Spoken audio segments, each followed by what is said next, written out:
Hello, my friends, and welcome back. Thank you very much for being with me again today. As you probably know, Vladimir Putin, the president of the Russian Federation, had that marathon Q&A session yesterday for about 4 hours, in which he usually comes and reports the state of the nation, like a state of the union here, and then he answers questions and gives answers. Questions asked by citizens and by journalists. He also makes some statements before he starts the Q&A session, and he is claiming that the United States of America engineered Ukraine conflict.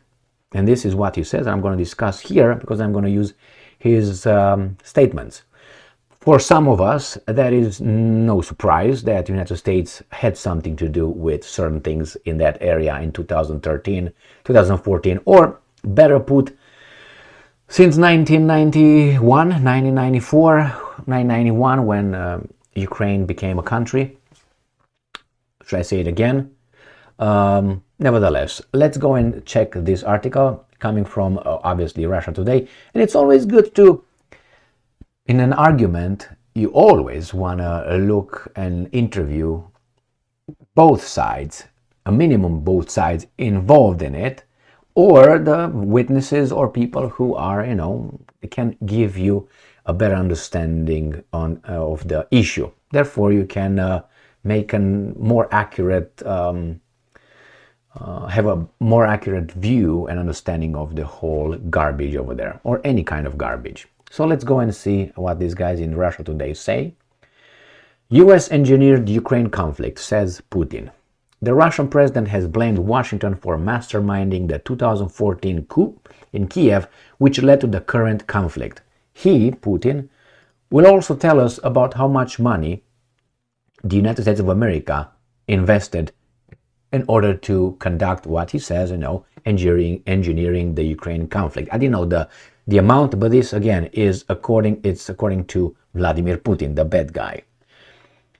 So, the US was responsible for orchestrating the 2014 coup in Ukraine that overthrew President Viktor Yanukovych and ultimately led to the current conflict.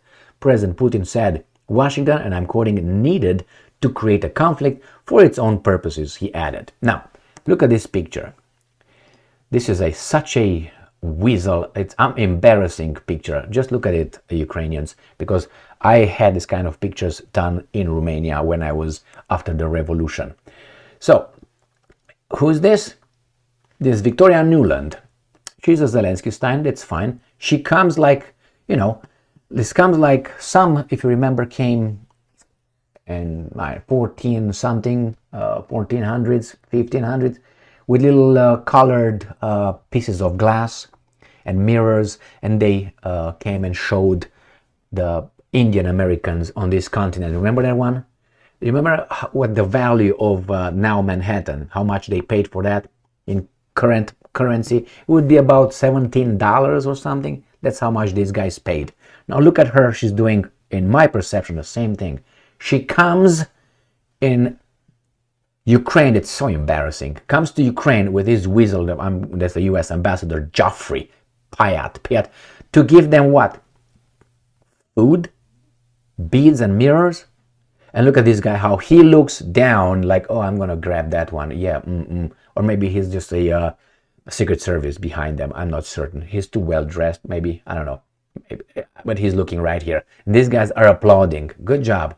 Good job. Applaud how she embarrasses you. Yeah, take a few, you hungry motherfuckers. Now this is not insulting. I will go over there and kick that bag out of her, and I will just go the fuck out where. Can't say it where.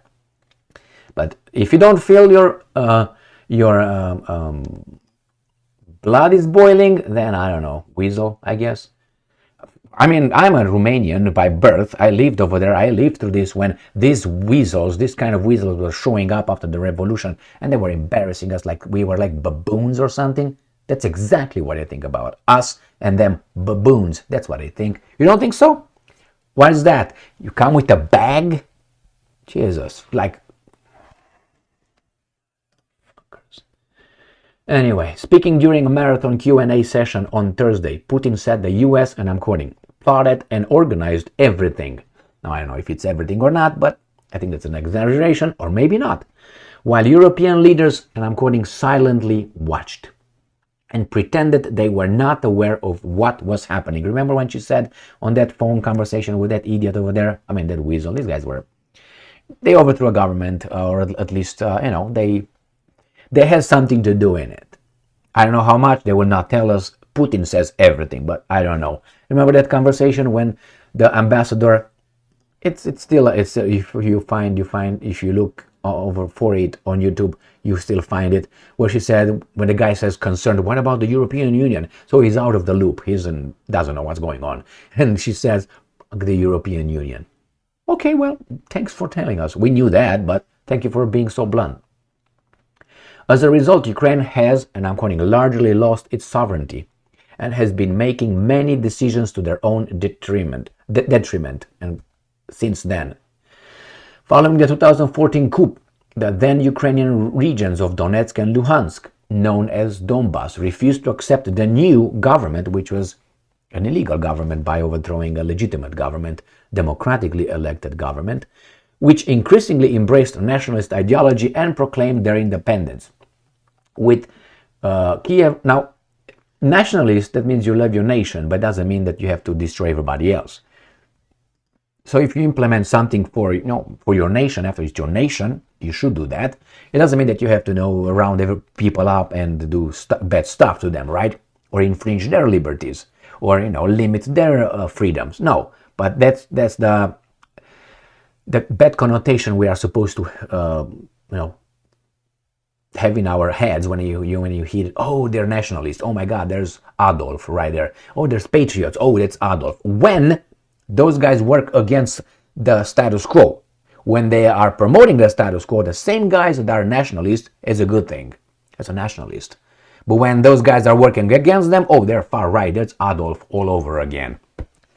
It's not what you think, it's what you do. I mean, yeah, you can say, well, thoughts go to actions. Not always.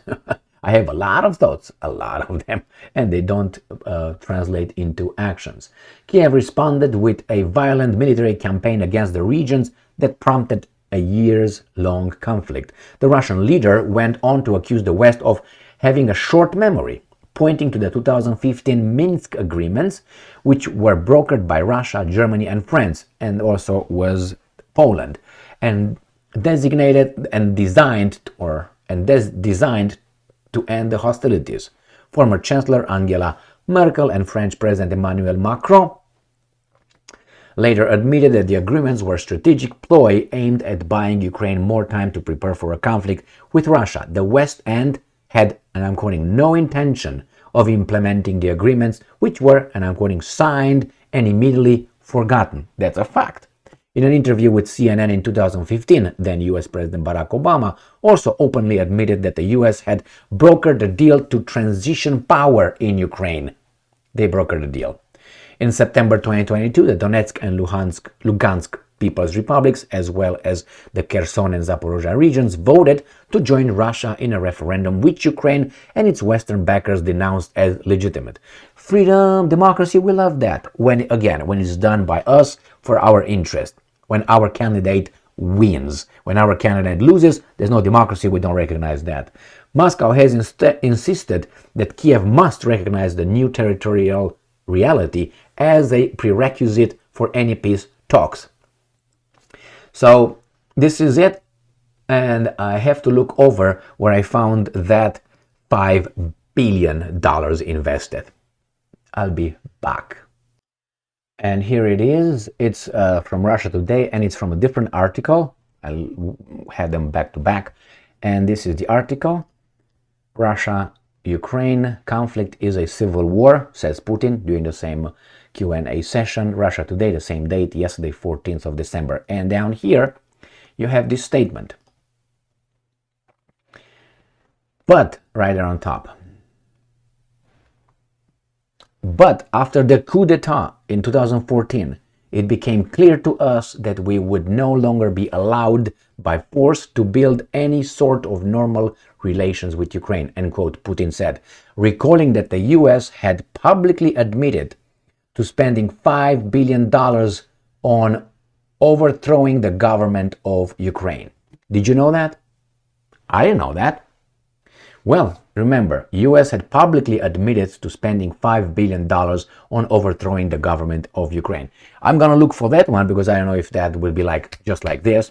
And I'm speeding all over. I'm salivating. I don't think I'm going to find that because certain things come and go very fast and they get buried under different kind of titles. So this information of the 5 billion right here, I can find, oh, Putin said that the West invested, the United States invested $5 billion. There's no title like that, probably. So somewhere buried in an article like this one right here, where it mentioned this important figure of $5 billion, which I don't know if it's true or not. But I say it because he said it. I'm just reporting what he said. I don't know. I'm going to look into it. I'm going to look into it and see if I find it. All right, and this is what I found. I found this from PolitiFact, and this is the statement, supposedly stated Facebook post, done like President Barack Obama spent and we go down here. They said it's a conspiracy. It's a conspiracy with mainstream crossover United States, and we got the truth, and we got here obviously with Victoria Nuland, obviously, and she is some down here. The challenge, where is she? Here is the roots. The claim is rooted in a December 2013 speech by Victoria Nuland, and she said that right here, that we have invested over $5 billion to assist Ukraine in these and other goals that will ensure a secure and prosperous and democratic Ukraine. And it says since Ukraine's independence, they were just helping promote civic participation and good governance. So, you know, take it however you want. I'm going to probably make a video on this one because it's important. I think it's just a way to using euphemisms, you know, on both sides.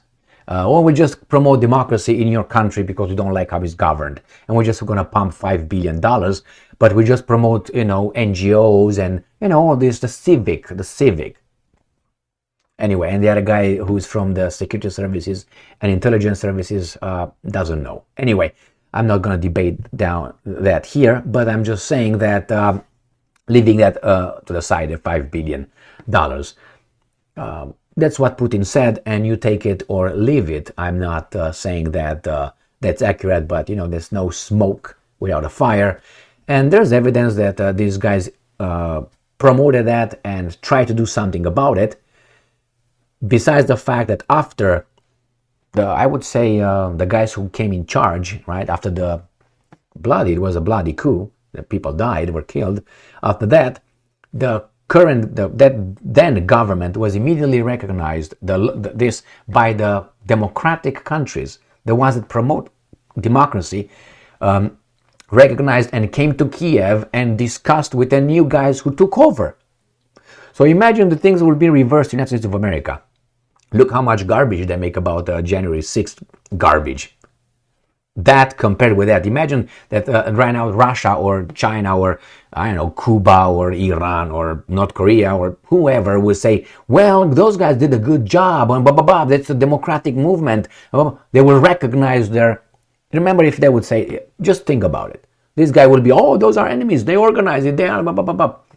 So the same, you know, justice is not just if it's not across the board and is blind. In this case, yeah, we use all kind of euphemisms regarding this, but if that would be against us, oy vey. I mean, you like it, you didn't like it, it was a democratically elected government. Corrupted? Do you think this one is not corrupted? Do you think the Zelensky is not corrupted, the Zelensky government? No, I mean, to say no, that means you're 100% certain. That's almost an impossibility, but anyway. And then they say, well, it's not corrupted. So now people who don't like how Zelensky governs should come and try to overthrow Zelensky because it's a corrupted government? Is that what it is? The same with the United States of America. You don't think it's corrupted? Look what happens, for instance, just to Trump right now, how these guys try to get him. Or look at Hunter Biden's laptop and his garbage over there. Or even Biden involvement in hanky-panky. And not only, do you think these are not corrupted? People come in line in front of the Senate committee, the former CIA, Brennan or whatever, and they say, no, that's a perjury. That's a lie under oath. It's a felony immediately. And these guys are still right. They're correspondents, analysts, and experts in foreign policy. I mean, that's corruption. That means these guys are entitled to do something. And if no, then why the other ones are? Because we say so? That tells you the hypocrisy. This is what bothers me. I mean, at least tell us, yeah, we did it, screw you.